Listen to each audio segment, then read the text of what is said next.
মন্তব্য করেছেন, সে আওয়ামী লীগের সভা করতে না দেওয়াটাকে কি বলছে এখন? তিনি কিন্তু স্পষ্ট করে বলেছেন যে এ ধরনের শান্তিপূর্ণ সমাবেশ সভা অধিকার সবারই আছে এবং যুক্তরাষ্ট্রের সমর্থন করে স্টেট বলেছেন। তার মানে এই সভা করতে না দেওয়াটা ম্যাথু মিলার মানে যুক্তরাষ্ট্রের পররাষ্ট্র দপ্তর পছন্দ করছে না।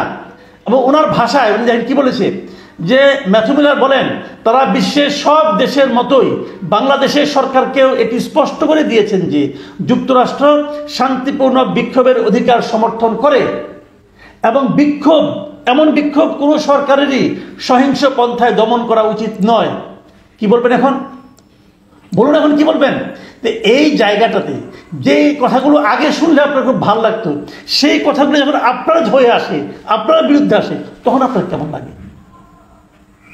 আমি আবার সে আগের পয়েন্টে ফিরে যাই যে নির্বাচন কেন বিএনপি চায় যে আওয়ামী লীগ নির্বাচন করুক। খুব সিম্পল কিন্তু হিসাবটা। ধরা যাক আমি এখন আমার অভিমত বলি, ধরা যাক যদি আওয়ামী লীগ নির্বাচন করতে না দেন, তাহলে যে নির্বাচনটা হবে সে নির্বাচনে বিএনপি থাকবে, জামাত থাকবে, আর ছোট ছোট দল থাকবে, আওয়ামী লীগ তো থাকবে না। তাহলে যদি ধরা যাক বিএনপি নির্বাচিত হলো, যেটা বিএনপি এখনো মনে করে তারাই নির্বাচিত হবে, তাহলে বিএনপিকে কিন্তু 5 বছর ধরে অথবা যতদিন তারা ক্ষমতায় থাকবে ততদিন ধরে কিন্তু তাদেরকে শুনতে হবে যে তোমরাও তো 2014 মতো একটা নির্বাচন করেছ। আওয়ামী লীগের প্রচার করবে।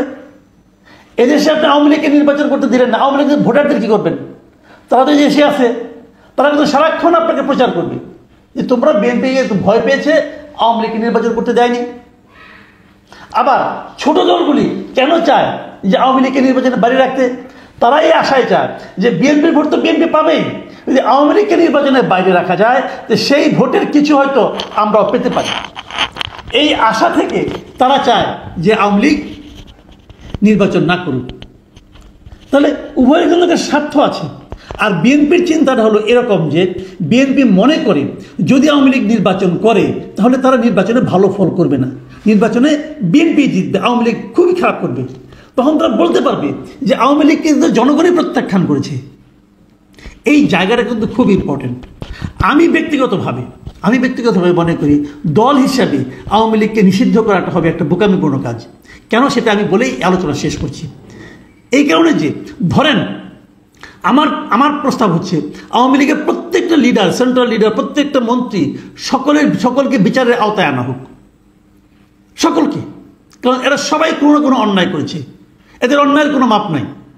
এদের অন্যায় গণহত্যার অন্যায় আছে, এরা গণহত্যা করেছে, গণহত্যা মদত দিয়েছে, চুরি করেছে, লুটপাট করেছে, দেশটার ক্ষতি করেছে, হাজার রকম অন্যায় তারা করেছে। এদের প্রত্যেকটা অন্যায়ের বিচার করা হোক এবং আওয়ামী লীগ সম্পূর্ণ নতুন নেতৃত্বের মাধ্যমে গড়ে উঠুক। তাহলে হবে একটা আমার বিবেচনা। হ্যাঁ, আপনি বলবেন না আওয়ামী লীগকে যে নিষিদ্ধ করে দেয়, যদি আওয়ামী লীগকে নিষিদ্ধ করেন তাহলে কী হবে সেটা আমি বলি। তাহলে কিন্তু আপনি এই যে প্রত্যেককে আলাদা আলাদা করে বিচার করতে চেয়েছিলেন সেটা আর করতে পারবেন না। তখন একটা নিষিদ্ধ দলের পক্ষে যে সিম্প্যাথিটা, সেই সিম্প্যাথি কিন্তু এই সমস্ত করাপ্ট লিডারদের মধ্যে চলে যাবে। তখন আপনি করাপ্ট লিডারদের বিচার করতে পারবেন না। সেই বিচারটা হবে আওয়ামী লীগের বিরুদ্ধে বিচার, যেটা নাকি ইম্পসিবল। এত বড় একটা দলের বিরুদ্ধে বিচার করা যায় না, এটা পারবেন না। চেষ্টা করে দেখেন, পারবেন না। জামাতকে নিষেধ, জামাত একটা ছোট দল আওয়ামী লীগের তুলনায়, সেই জামাতকে আওয়ামী লীগ কিছুই করতে পারে না। এটা সম্ভব হয় না কখনো। কাজেই যখন দলকে নিষিদ্ধ করার চেষ্টা করবেন তখন এই দলের করাপ্ট লিডারশিপগুলি কিন্তু আর ধ্বংস হবে না, তারা আবার সেই আগের অবস্থায় থেকে যাবে এবং তাদের উপর ভর করে কিন্তু দলকে দাঁড়াতে হবে। কাজেই যদি আপনারা প্রকৃতপক্ষে এই দেশের এই দুর্ভোগের জন্য যারা দায়ী সেই নেতৃত্বের বিচার করতে চান, তাহলে ব্যক্তি হিসেবে প্রত্যেকটা নেতৃত্বের বিচার করেন, দলকে নিষিদ্ধ করার চেষ্টা করেন না। এবং আমি মনে করি এই পয়েন্টে বিএনপি খুবই সঠিক পথে আছে। আর যারা বলছে না আওয়ামী লীগকে নিষিদ্ধ করতে হবে, আওয়ামী লীগকে নির্বাচনে অংশ নিতে দেওয়া যাবে না, যারা বলছেন তারা আসলে যে পথে হাঁটছেন সেই পথে সাময়িক আনন্দ হতে পারে আপনাদের, কিন্তু দীর্ঘমেয়াদে এর ফল খুবই খারাপ হবে। সেই বিবেচনায় আমি মনে করি ডক্টর মোহাম্মদ ইউনূস ঠিক পথে আছেন এবং ডক্টর মোহাম্মদ ইউনূসের এই চিন্তাটাকে আমি খুবই সুচিন্তিত এবং রাষ্ট্রনায়কোচিত মতামত বলে মনে করি। প্রিয় দর্শক, এখন এ পর্যন্তই। আল্লাহ হাফিজ। মন্তব্য করেছেন, সে আওয়ামী লীগের সভা করতে না দেওয়াটাকে কি বলছে এখন? তিনি কিন্তু স্পষ্ট করে বলেছেন যে এ ধরনের শান্তিপূর্ণ সমাবেশ সভা অধিকার সবারই আছে এবং যুক্তরাষ্ট্রের সমর্থন করে স্টেট বলেছেন। তার মানে এই সভা করতে না দেওয়াটা ম্যাথু মিলার মানে যুক্তরাষ্ট্রের পররাষ্ট্র দপ্তর পছন্দ করছে না।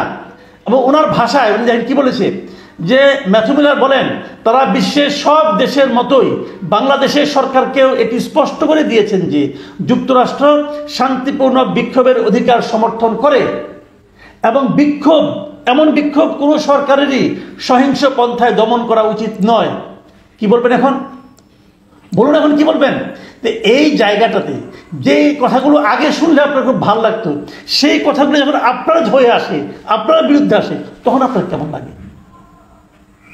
আমি আবার সে আগের পয়েন্টে ফিরে যাই, যে নির্বাচন কেন বিএনপি চায় যে আওয়ামী লীগ নির্বাচন করুক।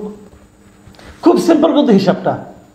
ধরা যাক, আমি এখন আমার অভিমত বলি, ধরা যাক যদি আওয়ামী লীগ নির্বাচন করতে না দেন, তাহলে যে নির্বাচনটা হবে সে নির্বাচনে বিএনপি থাকবে, জামাত থাকবে, আর ছোট ছোট দল থাকবে, আওয়ামী লীগ তো থাকবে না। তাহলে যদি ধরা যাক বিএনপি নির্বাচিত হলো, যেটা বিএনপি এখনো মনে করে তারাই নির্বাচিত হবে, তাহলে বিএনপিকে কিন্তু 5 বছর ধরে অথবা যতদিন তারা ক্ষমতায় থাকবে ততদিন ধরে কিন্তু তাদেরকে শুনতে হবে যে তোমরাও তো 2014 মতো একটা নির্বাচন করেছ। আওয়ামী লীগের প্রচার করবে। এদেশে আপনি আওয়ামী লীগকে নির্বাচন করতে দিলেন না, আওয়ামী লীগের ভোটারদের কি করবেন?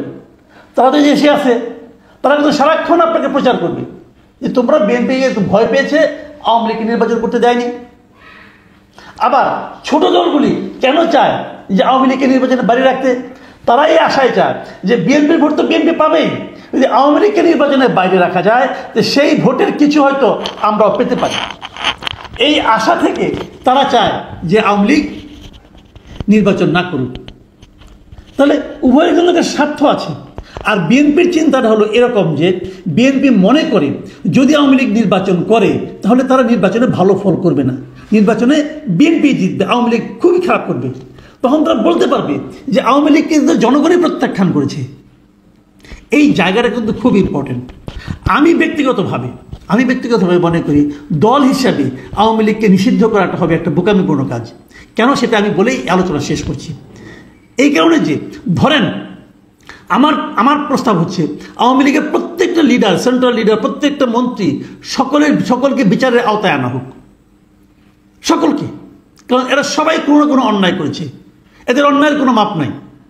এদের অন্যায় গণহত্যার অন্যায় আছে, এরা গণহত্যা করেছে, গণহত্যা মদত দিয়েছে, চুরি করেছে, লুটপাট করেছে, দেশটার ক্ষতি করেছে, হাজার রকম অন্যায় তারা করেছে। এদের প্রত্যেকটা অন্যায়ের বিচার করা হোক এবং আওয়ামী লীগ সম্পূর্ণ নতুন নেতৃত্বের মাধ্যমে গড়ে উঠুক। তাহলে হবে একটা আমার বিবেচনা।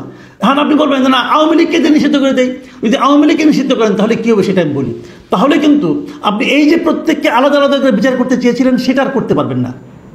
তখন একটা নিষিদ্ধ দলের পক্ষে যে সিম্প্যাথিটা, সেই সিম্প্যাথি কিন্তু এই সমস্ত করাপ্ট লিডারদের মধ্যে চলে যাবে। তখন আপনি করাপ্ট লিডারদের বিচার করতে পারবেন না।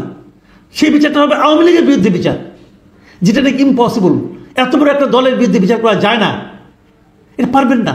চেষ্টা করে দেখেন, পারবেন না। জামাতকে নিষেধ, জামাত একটা ছোট দল আওয়ামী লীগের তুলনায়, সেই জামাতকে আওয়ামী লীগ কিছুই করতে পারে না। এটা সম্ভব হয় না কখনো।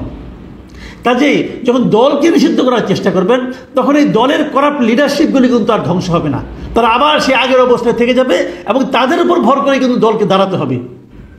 কাজেই যদি আপনারা প্রকৃতপক্ষে এই দেশের এই দুর্ভোগের জন্য যারা দায়ী সেই নেতৃত্বের বিচার করতে চান, তাহলে ব্যক্তি হিসেবে প্রত্যেকটা নেতৃত্বের বিচার করেন, দলকে নিষিদ্ধ করার চেষ্টা করেন না। এবং আমি মনে করি এই পয়েন্টে বিএনপি খুবই সঠিক পথে আছে।